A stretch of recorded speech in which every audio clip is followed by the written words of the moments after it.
Hi. This is going to be another episode of My Time With. And who will it be this time? My time with General George H. Sada. General George H. Sada and I met quite a few years ago by now. It depends on what calendar you're looking at and what a lot of years means. I want to say maybe 10 years ago or so. We met at a charity function. We didn't know each other at the time, but we both had a common relationship with the previous president of the United States. And somebody thought that we would enjoy spending some time together. General George Sada invited me to his home for tea. I thought it would be a few minutes. It ended up being 5 hours.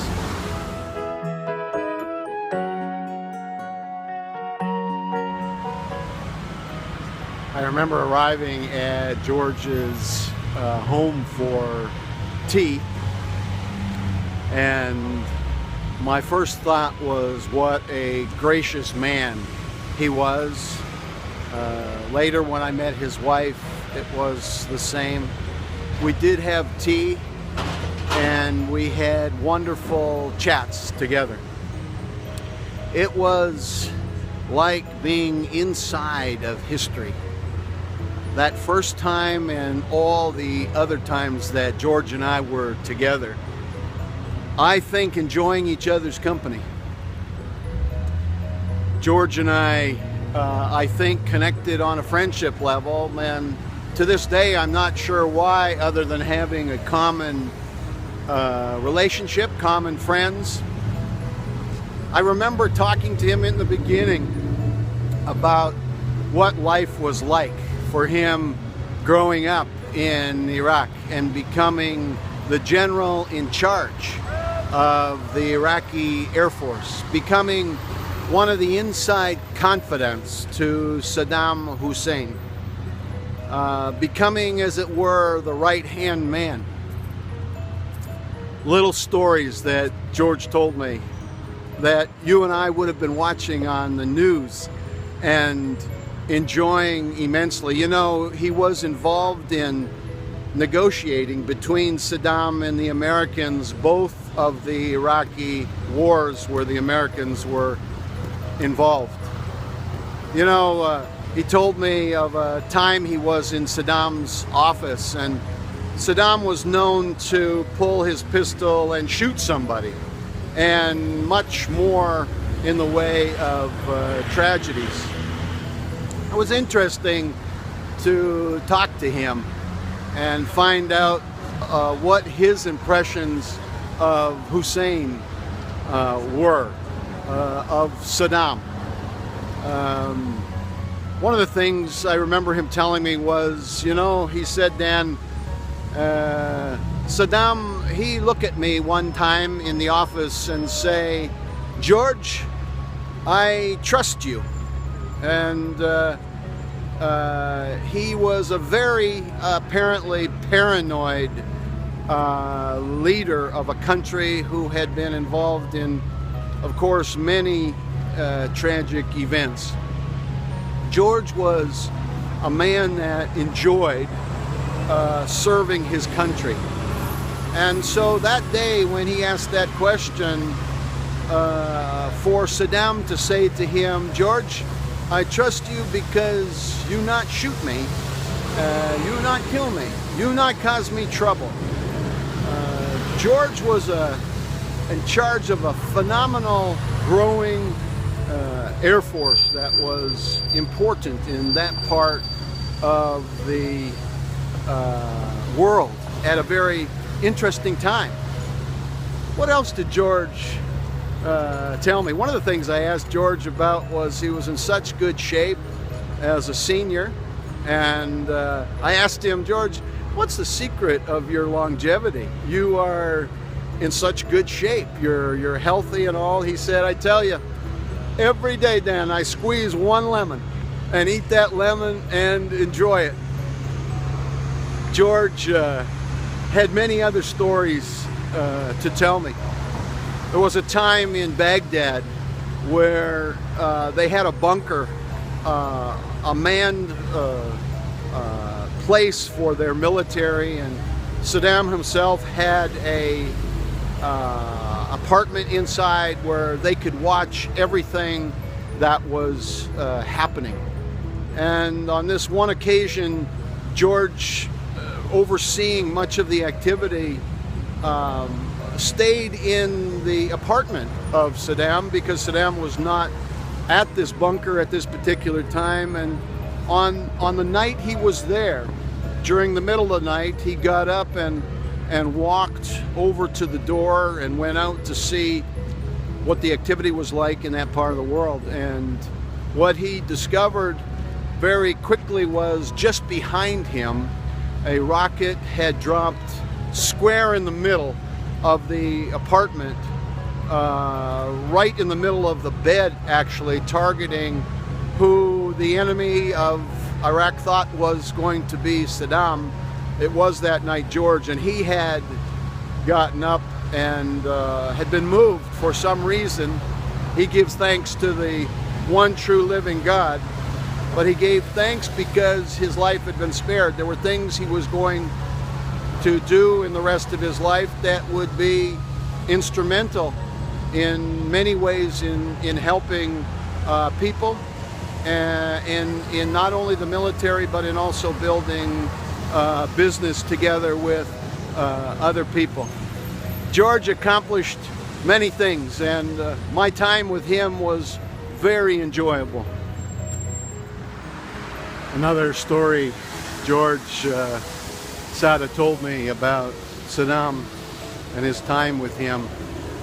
Of course, there was a lot of corruption, maybe like there is today in many governments, many people that are involved.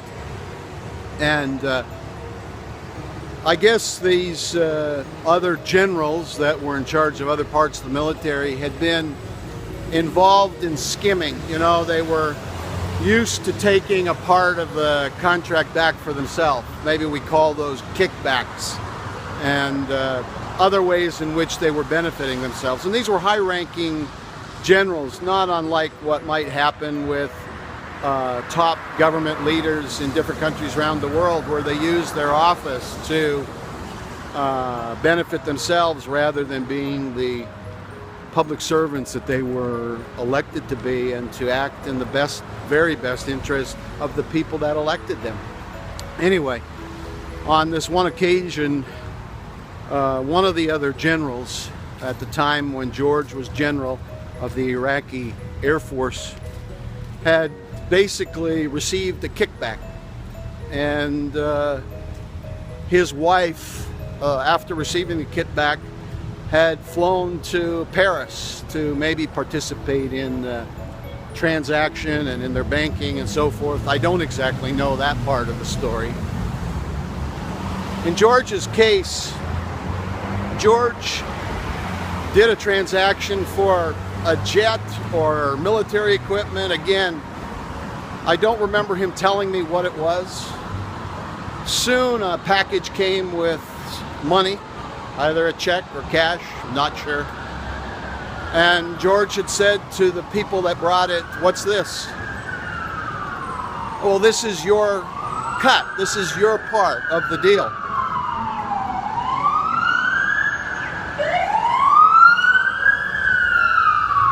And George said, "No, I won't take this. I will apply this, though, to the purchase price of the equipment." In other words, he was acting like a true public servant in his role of general of the Iraqi Air Force in a country known for its terrible dealings at that time, both to its own people and to others.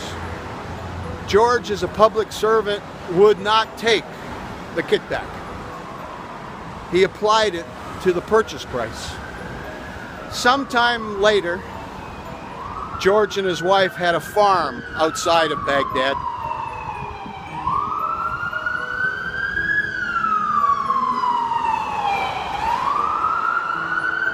And one day, up the road came a high-end Mercedes-Benz being delivered to George's house. George wasn't there. He was in the city, but his wife was there. She soon called George and said, a car is here, it's a present, and it's from Saddam. George received this car as a thank you, once again from a man we wouldn't think of as being generous, or a man that would recognize true value in one of his key team members, but he did. And I've got to tell you, there are so many more stories that I could tell you about my time with General George Sada, but I got other YouTubes to make and to meet. And I want to thank you, by the way, for subscribing and liking and commenting. And if you have YouTube, please let me know, because I want to connect with you this way. I'm a baby YouTuber still, and I will be for a while. But I'm really enjoying this medium and this way of connecting with people while we wait for the world to open up and things to be better than the way they were before. Remember, we can live, we can laugh, and we can love. And everybody that we meet becomes a very special time in each of our lives, so that we're able to tell other people each of our stories about our time with somebody. My time with you is coming soon. Lessons from my time with George Sada. I, to this day, as often as I can, squeeze a lemon in some hot ginger turmeric tea. It's part of my building the immune system and preventing unnecessary sickness. More importantly, I guess the lesson that comes to mind is the fact that he was in that regime that was a disastrous regime. So much evil, so much pain and suffering caused. And yet, everything I know personally from George, about George, is that he was a man that did his very best with what he had, where he was. He did not use his boss, the situation, as an excuse for not doing his very best. Oscar sama desu. So, you and me, we can do our very best wherever we are, whatever that means with what we have. This right now, very soon, at some point in the near future, will be a memory. But for now, let's do the very best we can with what we have, where we are. See you soon.